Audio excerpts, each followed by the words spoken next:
Bonjour à tous, une nouvelle petite vidéo de Bidule. Aujourd'hui on va parler d'un sujet que j'aborde pas trop souvent, il s'agit de la VMC. Donc la VMC vous connaissez sûrement, il s'agit de la ventilation mécanique contrôlée. C'est cette espèce d'aspirateur à air que vous avez dans les combles, en règle générale, et qui aspire l'air vicié pour le rejeter en dehors de la maison. Certains modèles sont plus poussés, ce sont des doubles flux comme je vous ai montré dans une précédente vidéo, qui permettent aussi avec un échangeur thermique de réchauffer l'air qui rentre grâce aux calories de l'air qui sort. Alors l'air qui sort justement, on a des bouches ici de sortie. Et de ce côté-là, j'ai un plénome. Il s'agit du plénome d'extraction. Donc c'est une sorte de collecteur d'air en fait avec tout plein d'entrées sur lesquelles on branche toutes les bouches d'aération pour la sortie de l'air. En général, on met ça dans les pièces humides, donc salle de bain, cuisine, cellier, ce genre de choses. Et on relie le tout par de la gaine. Voilà donc en gros un système comme ça. La bouche d'évacuation ici, reliée au plénome là. Comme si on avait en fait la bouche ici qui aspirait l'air. Les VMC sont censés tourner en continu pour renouveler l'air en permanence, mais dans mon cas ça va poser un petit problème par rapport à un projet que je vais faire aussi depuis un bon moment, c'est faire une sorte de hammam dans la douche. Et si la VMC tourne en permanence, la vapeur ne pourra pas s'accumuler et va s'évacuer par la VMC. Il faut donc que je trouve un moyen de couper le flux d'air qui sort de la douche, mais là on peut voir qu'ici c'est impossible et là c'est impossible aussi. Donc j'avais pensé à un premier système ici, c'est une bouche d'aération, pareil, d'évacuation que je pourrais mettre au plafond, avec ici un petit électroaimant qui tirerait le clapet, ce qui fermerait en fait la bouche d'évacuation.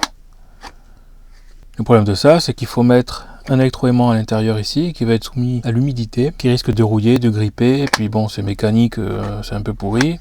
Il faut faire sortir les fils du bousin, c'est pas hyper pratique, donc je laisse tomber ce système-là. C'est quelque chose que j'avais imaginé à l'époque, mais bon, il risque d'y avoir trop d'usure, tout ça, au final, ce sera pas bien. Du coup, je vais me tourner vers ceci. Alors ça, c'est simple, c'est un clapet dans un tube en inox avec un moteur ici et en fonction de comment on l'alimente, le clapet va s'ouvrir ou se fermer. Il existe une version secteur mais je suis parti sur une version 12 volts donc ça consomme 4 watts en fonctionnement mais une fois que c'est ouvert ou fermé ça ne consomme plus rien. C'est un peu comme une vanne motorisée mais pour l'air au lieu que ce soit pour l'eau. Et pareil il y a plusieurs diamètres donc là j'ai pris du 80 pour aller avec ça.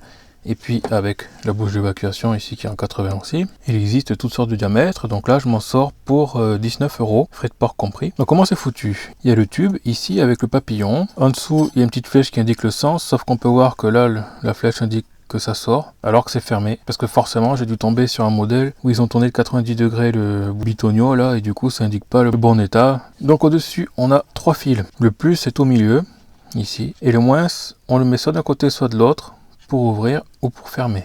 Alors je vais vous montrer ça. Voilà, donc là j'ai mis un fil et ensuite je vais vous montrer ce qui se passe au niveau du clapet. Donc si je mets le fil sur le contact à droite qui est ici en bas, il faut un certain temps pour ça s'active et on voit que le clapet s'ouvre tranquillement.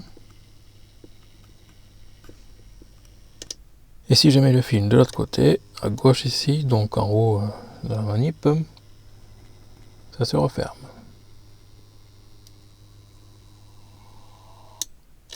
Alors il a quand même quelques bugs.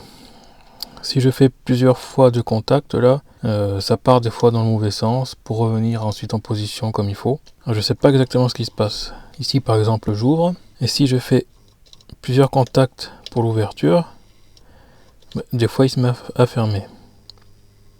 Voilà, là vous voyez il se ferme et jusqu'à se rouvrir. Alors c'est un peu bizarre comme fonctionnement. Je pense que c'est l'électronique là-dedans qui est pas vraiment au top, mais on dirait qu'il se met quand même en position finale comme il faut. Donc j'ai bien envie de l'ouvrir quand même pour voir comment c'est foutu dedans.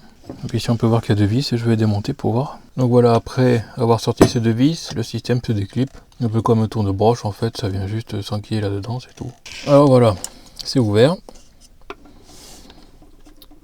Qu'est-ce qu'on peut voir ici? On a là un moteur, donc c'est bien 12 volts, moins de 4 watts. CW, c'est CW, c'est-à-dire qu'on peut tourner dans un sens ou dans l'autre. Voilà, donc ça c'est l'arbre. Donc ça c'est l'axe dans lequel vient se mettre l'arbre ici. Donc avec des fins de course. Ce qui fait qu'en fait si c'est dans un sens ouvert ou fermé, ça appuie sur l'interrupteur là. Et ça va une petite platine électronique. Alors je